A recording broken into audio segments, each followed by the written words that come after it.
ഇതാ രാഷ്ട്രപതിയെയും വഹിച്ചുള്ള helicopter പ്രമാണത്തെ Rajeev Gandhi international സ്റ്റേഡിയത്തിൽ indoor സ്റ്റേഡിയത്തിൽ നിന്ന് പറന്നുയരുകയാണ്.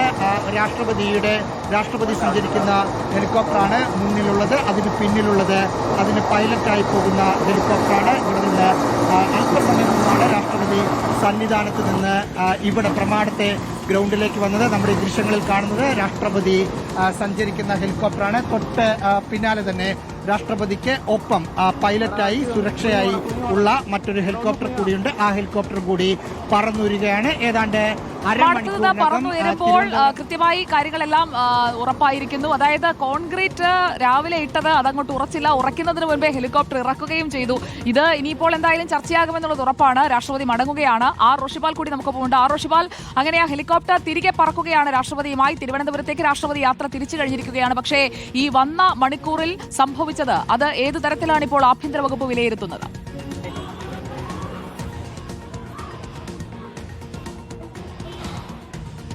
സുജയ, ഇതിൽ ഏറ്റവും പ്രധാനമായും ഇന്ന് രാവിലെ ഈ ഹെലികോപ്റ്റർ എത്തിയ ഘട്ടത്തിൽ ഹെലികോപ്റ്ററിന്റെ ടയർ താഴ്ന്നു പോയത് വലിയ വീഴ്ച സംഭവിച്ചു എന്ന വിലയിരുത്തലാണ്. ഇതിൽ കേന്ദ്രം വിശദീകരണം ചോദിക്കുമ്പോൾ സ്വാഭാവികമായും സംബന്ധിച്ച വിശദമായ റിപ്പോർട്ട് സംസ്ഥാനം നൽകേണ്ടി വരും. കാരണം എന്തുകൊണ്ട് കൂടുതൽ ഹെലിപാഡുകൾ ഒരുക്കിയില്ല എന്ന ഒരു ചോദ്യമുണ്ട്.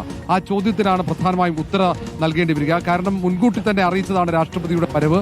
പക്ഷേ മുൻകൂട്ടി അങ്ങനെ ഒരു ഹെലിപാഡ് തയ്യാറാക്കുന്നതിൽ സർക്കാരിന് വീഴ്ച സംഭവിച്ചു എന്ന് തന്നെയാണ് വിലയിരുത്തൽ. ഇന്നലെ രാത്രി കോൺക്രീറ്റ് ചെയ്തു എന്ന് പറയുമ്പോൾ വിശദീകരണം തേടിയിരിക്കുകയാണ്. രാഷ്ട്രപതി തിരുവനന്തപുരത്തേക്ക് യാത്ര തിരിച്ചിരിക്കുന്നു. ഇക്കാര്യത്തിൽ കേന്ദ്രം കടുപ്പിക്കാൻ തന്നെയുള്ള എല്ലാ സാധ്യതയും അവിടെ നിലനിൽക്കുകയാണ്. അപ്പോൾ ഇവിടെ ഇപ്പോൾ MLA യുടെ അടക്കം പ്രതികരണങ്ങൾ കൂടി വരുന്നുണ്ട്. രാഷ്ട്രപതിക്ക് സർക്കാർ വേണ്ടത്ര സുരക്ഷ ഒരുക്കിയില്ല എന്ന് ആന്റണി MP പറയുന്നു. സർക്കാരിന് പ്ലാൻ B ഇല്ലായിരുന്നു. തെരുവുനായ ആക്രമണത്തിൽ നിന്ന് ഭാഗ്യത്തിനാണ് രാഷ്ട്രപതി രക്ഷപ്പെട്ടതെന്നും ആന്റണി പറയുന്നു. അതേസമയം സുരക്ഷാ വീഴ്ചയിൽ വിചിത്രമായ ഒരു വിശദീകരണം കോന്നി MLA KU ജനീഷ് കുമാർ ഇന്ന് നടത്തി. കോൺക്രീറ്റിൽ ടയർ താഴ്ന്നാൽ എന്താ, മുകളിലേക്കല്ലേ പൊങ്ങേണ്ടത് എന്നാണ് MLA ചോദിച്ചത്. ടയർ കോൺക്രീറ്റിൽ താഴ്ന്നിട്ടില്ലെന്നും ദൂരെ നിന്ന് നോക്കുമ്പോൾ അങ്ങനെ തോന്നുന്നതാണ് എന്ന ഒരു വിശദീകരണം കൂടി KU Janeesh Kumar MLA, Konni MLA ആണ്, അദ്ദേഹം പറഞ്ഞു.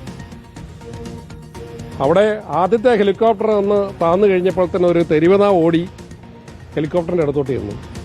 അപ്പോൾ ഈ തെരുവുനായെ എന്ത് ചെയ്യണമെന്നറിയാതെ ആളുകൾ പകച്ചു നിൽക്കുക. കാരണം തെരുവുനായ അവസാനം അടുത്ത രണ്ടാമത്തെ രാഷ്ട്രപതി ലാൻഡ് ചെയ്യുന്ന ഹെലികോപ്റ്റർ ലാൻഡ് ചെയ്യുന്നത് തൊട്ടു മുമ്പ് കുറേ പോലീസുകാർ ചേർന്ന് ഈ തെരുവുനായെ ഓടിക്കുകയാണ്. അവസാനം ഇറങ്ങി കുറച്ച് പോലീസുകാർ ഈ നായെ ഓടിച്ചില്ലെങ്കിൽ രാഷ്ട്രപതിക്ക് പോലും തെരുവുനായയുടെ ഭീഷണി ഉണ്ടാകുമായിരുന്നു എന്നുള്ളതാണ് യാഥാർത്ഥ്യം. ഹെലിപാഡ് അതിൻ്റെ സെൻട്രലായിട്ട് H മാർക്ക് ചെയ്തിട്ടുണ്ട്. ആ H മാർക്ക് ചെയ്ത സ്ഥലത്തായിരുന്നു ഹെലികോപ്റ്റർ ലാൻഡ് ചെയ്യേണ്ടത്.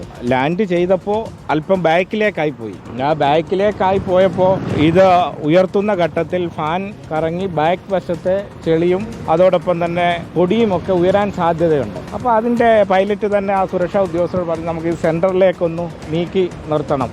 അതാണ് അവിടെ ഉണ്ടായത്. കോൺക്രീറ്റ് ഇച്ചിരി താഴ്ന്നാൽ എന്താ പ്രശ്നം? ഇത് ഉയർത്തുന്നതിന് എന്തെങ്കിലും പ്രശ്നമുണ്ടോ? ഹെലികോപ്റ്റർ ഇനി കോൺക്രീറ്റ് അങ്ങ് താഴ്ന്നു എന്ന് വെക്കുക. ഈ ഹെലികോപ്റ്റർ മുകളിലോട്ടല്ലേ ഉയരുന്നത്. അങ്ങനെ ഒരു പ്രശ്നം ഉണ്ടായിട്ടില്ല. അത് ഉണ്ടായിട്ടുള്ള ഒരു തെറ്റായ വാർത്തയാണ്. അപ്പോൾ അതാണ് വിമാനവുമായി ബന്ധപ്പെട്ട്, ഹെലികോപ്റ്ററുമായി ബന്ധപ്പെട്ട് സംഭവിച്ചത്. നമുക്ക്